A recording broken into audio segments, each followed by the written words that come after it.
शिक्षण विभाग ने रिलायंस फाउंडेशन स्कूल लोधीवली प्रशासन पर लगाया टक्कर।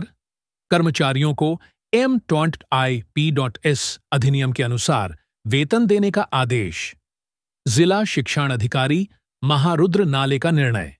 वर्षों से अल्प वेतन पर काम कर रहे कर्मचारियों को मिलेगा न्याय। जिला शिक्षण अधिकारी के समक्ष रिलायंस फाउंडेशन स्कूल लोधीवली सालापुर जिला रायगढ़ के कर्मचारियों द्वारा अल्प वेतन पर काम करने की शिकायत दर्ज होने के बाद शिक्षा विभाग ने अंततः संस्थान पर जुर्माना लगाया है। जिला शिक्षण अधिकारी माध्यमिक महारुद्र नाले ने इस मामले में रिलायंस फाउंडेशन स्कूल प्रशासन को MEPS अधिनियम 1977 से 1981 के अनुसार कर्मचारियों को नियमित वेतन और अन्य सरकारी लाभ देने का आदेश दिया है। इस आदेश से शिक्षण जगत में हलचल मच गई है।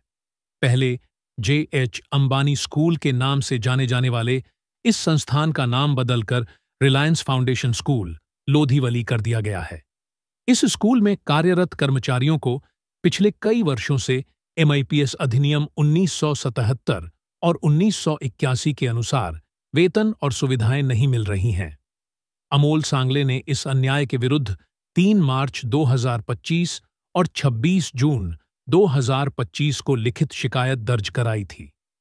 शिकायत में कहा गया था कि संस्था कर्मचारियों का वेतन रोककर उनकी उपेक्षा करती है, उन्हें उनके अधिकारों और सुविधाओं से वंचित करती है और मनमानी करती है।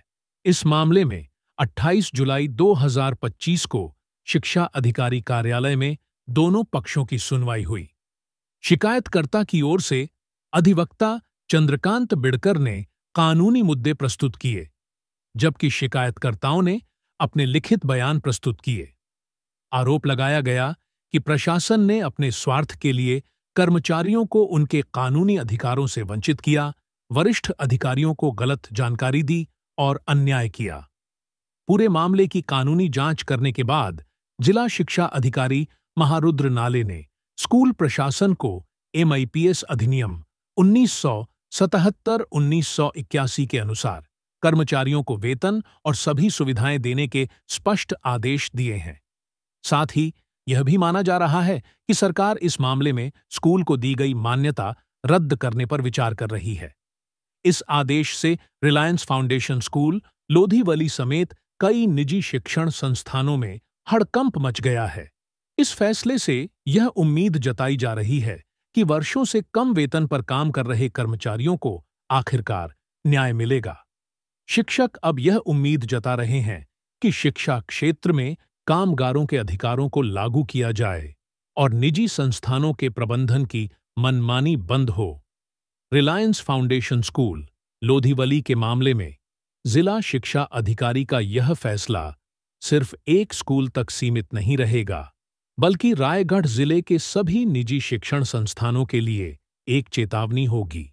रायगडला ज्यावेळेस आम्ही अलिबागला त्यांची भेट घेतली आणि त्या पत्रानुसार त्यांनी मीटिंग आयोजित केली होती आणि हिअरिंग घेतलं, पण त्या हिअरिंगमध्ये त्यांना आम्ही असे निवेदन आणून दिलं की बाबा हे शाळेचे जे एम्प्लॉईज आहेत, जे सिक्युरिटी जे पिऊन म्हणून काम करत आहेत, ते परमनंट आहेत आणि अंबानीच्या शाळेचं नाव जे आता जे आहे ते बदललेलं आहे।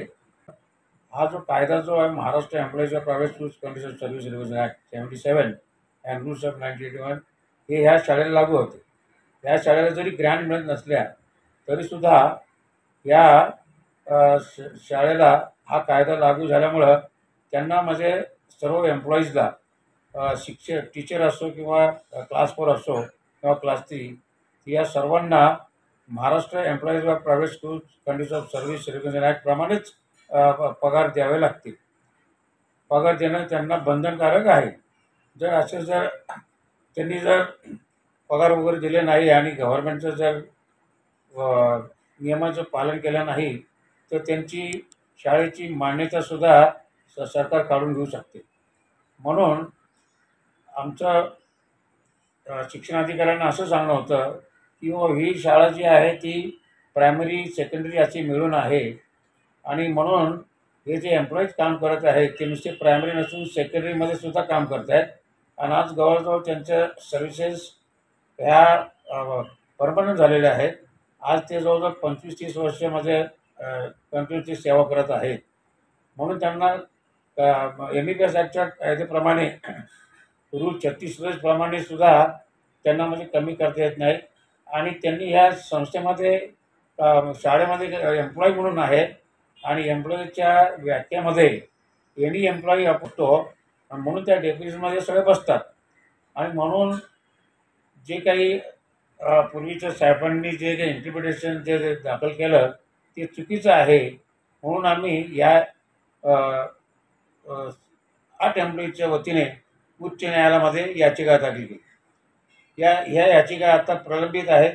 त्याची सुनावणी 8 सप्टेंबर 2025ला आहे. तर त्यांना माझ्या कुठल्याही परिस्थितीमध्ये स्केलप्रमाणे पैसे द्यावेच लागेल. कारण असं म्हणजे सुप्रीम कोर्ट, हायकोर्टमध्ये जे रिपोर्टेड रुलिंग्ज आहेत त्यामध्ये क्लिअर कट म्हटलेलं आहे की अशा एम्प्लॉईजला परमनंट एम्प्लॉईला शाळेत काम करत असताना दुसऱ्या कंपनीची म्हणजे अपॉइंटमेंट ऑर्डर दाखवून त्याचे पगार देणे हे सुद्धा चुकीचं आहे. हे कायद्याच्या ह्याच्यामध्ये बसत नाही. स्केलप्रमाणेच पैसे द्यायला पाहिजे असा कायदा सांगतो. मग हे अशी संस्था आता ही जगामध्ये देशामध्ये नंबर 1 कंपनी असून या शाळा चालवतात. तर त्यांना म्हणजे शाळा चालवण्यासाठी सरकारच्या नियमाप्रमाणेच पगार दिले पाहिजे आणि अर्जुन असं कदम की रिपोर्ट। गोरगरिबावर अन्याय होता कामा नये एवढं या ठिकाणी मला आवर्जून सांगायचं आहे. आणि यामध्ये शिक्षण अधिकाऱ्यांनी आणि विशेष म्हणजे प्रायमरीचे आणि सेकंडरी यांनी अलिबागच्या लक्ष घालून या सर्व एम्प्लॉईजचे प्रश्न सोडावेत अशी मी त्यांना जाहीर विनंती करतो. अर्जुन कदम की रिपोर्ट।